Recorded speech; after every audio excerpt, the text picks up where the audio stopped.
dans les prochains épisodes de Un si grand soleil.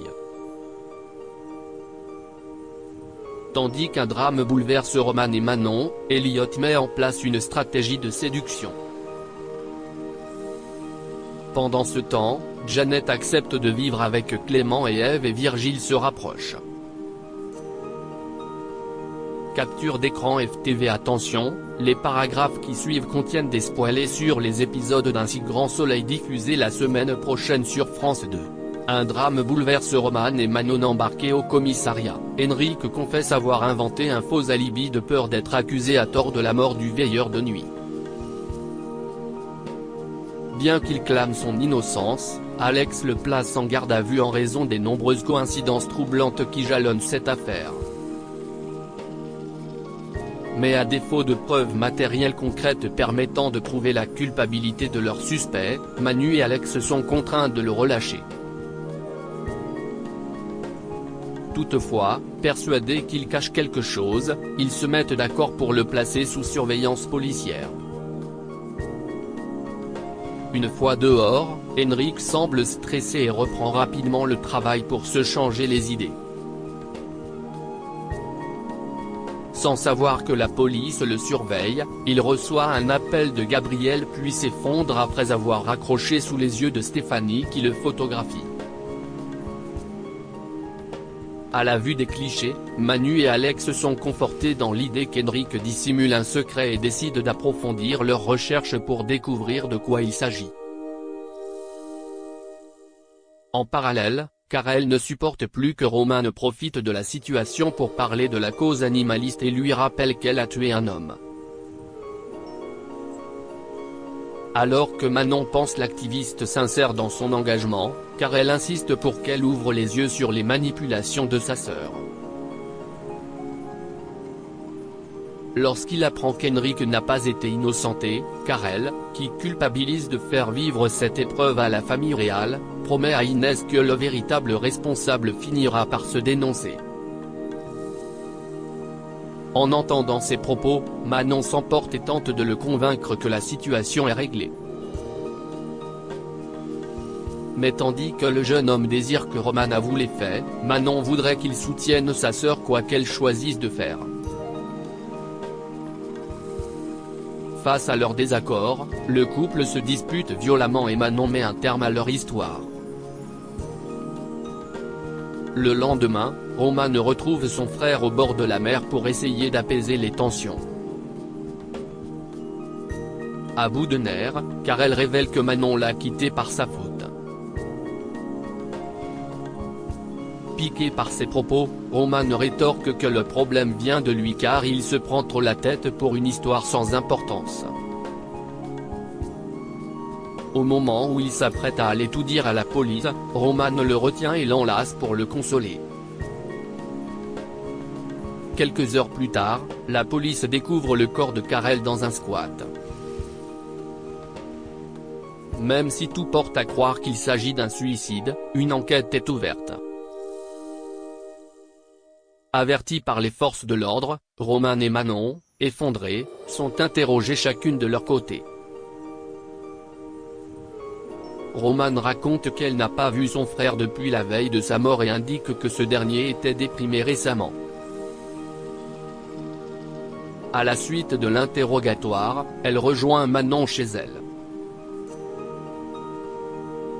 Tandis que la jeune fille se sent responsable de la mort de son petit ami, Roman assure que tout ceci n'est pas de sa faute et précise que son frère était fragile depuis l'accident. Quand Manon confie qu'elle ne réussira pas à vivre sans lui, Roman insiste pour qu'elle soit solidaire car désormais elle n'a plus qu'elle dans sa vie. Pendant ce temps au poste, Alex constate que Karel est la personne qu'il a photographiée aux obsèques de Le Charme, et arrive rapidement à la conclusion que les deux affaires sont liées. Elliot met en place une stratégie de séduction. L'affaire marche bien pour Elliot maintenant que ses problèmes avec les gangs sont terminés. Les cigarettes partant à toute allure, le jeune homme peut régler ses dettes à son fournisseur et passe une commande de 600 cartouches. Dans le même temps, Manu et Laetitia tombent sur un paquet de cigarettes dans les affaires de Camille. Bien qu'elle cherche d'abord à mentir, l'adolescente reconnaît qu'elles lui appartiennent et conduit son père à l'endroit où elle les a achetées. Après avoir identifié Christian comme étant le revendeur, Élise l'embarque au commissariat pour le faire parler. Mais rien n'y fait, il reste loyal envers la personne qui lui a tendu la main dans la rue et refuse de donner le nom de son fournisseur.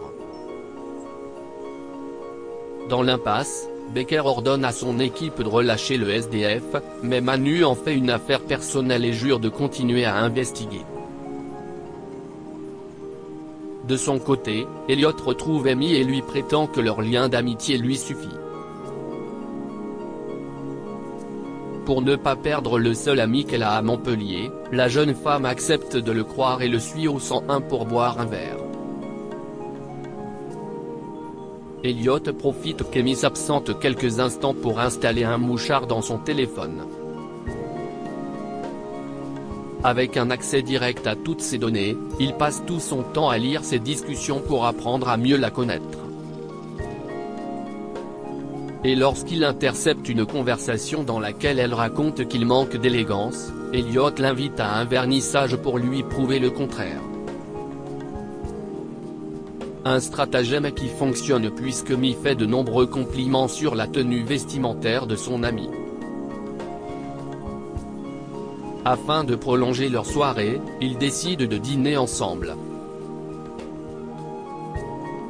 Pendant que les deux jeunes gens évoquent leur vie de famille, Elliot lance le morceau de musique préféré d'Amy puis ils se mettent à danser un solo tendrement. Amy l'embrasse alors avant de partir précipitamment. Janet accepte de s'installer avec Clément depuis qu'elle a compris que Clément ne voulait pas vivre avec elle. Janet est particulièrement énervée. Convaincue que le compagnon de sa mère pense le contraire, Amy appelle Becker pour savoir si ce que dit sa mère est vrai. Étonné, Clément déclare qu'il a envie de s'installer avec la femme qu'il aime mais que cette dernière élude le sujet. Pour régler ce problème de communication, Clément rejoint Janet et lui fait part de son désir d'emménager avec elle. Quand le médecin admet ne pas encore savoir si elle est prête à sauter le pas, Clément l'interroge sur ses sentiments à son égard. Janet affirme qu'elle tient à lui et l'embrasse tendrement pour le lui prouver. Le calme revenu dans leur couple, les deux amants se montrent particulièrement complices et Janet le questionne pour savoir si sa proposition tient toujours. Après qu'il a répondu par l'affirmative, Janet lui demande à quel moment il compte s'installer chez elle. Virgile et Ève se rapprochent. Virgile profite de l'absence de sa fille pour inviter Ève à dîner. Au cours de la soirée, le couple s'embrasse et passe une nuit passionnelle. Le lendemain, Ève ne peut s'empêcher d'observer qu'ils ont repris leurs vieilles habitudes. Voyant qu'elle est mal à l'aise, Virgile précise qu'ils doivent vivre le moment présent et qu'ils verront où cette histoire les mènera. Les parents d'Antonin quant à eux poursuivent les préparatifs avant l'ouverture de leur escape game. Ne pouvant pas se permettre de repousser le jour de l'inauguration, ils invitent les amis de leur fils à tester les énigmes. Sur place, les effets spéciaux de la salle mettant en scène une maison hantée poussent Léa au malaise. Alors que tout le monde croit que la jeune adolescente a fait une crise d'angoisse, Léa n'en est pas certaine mais n'arrive pas à s'expliquer ce qui lui est arrivé. Plus tard, les Pujol, qui se demandent si les effets spéciaux sont en cause, décident néanmoins de les conserver pour motiver leur future clientèle. Aude s'inquiète que les tests n'aient pas permis de voir s'ils avaient des modifications à faire mais Sylvain veut garder la mise en scène telle qu'elle et promet que ça va marcher.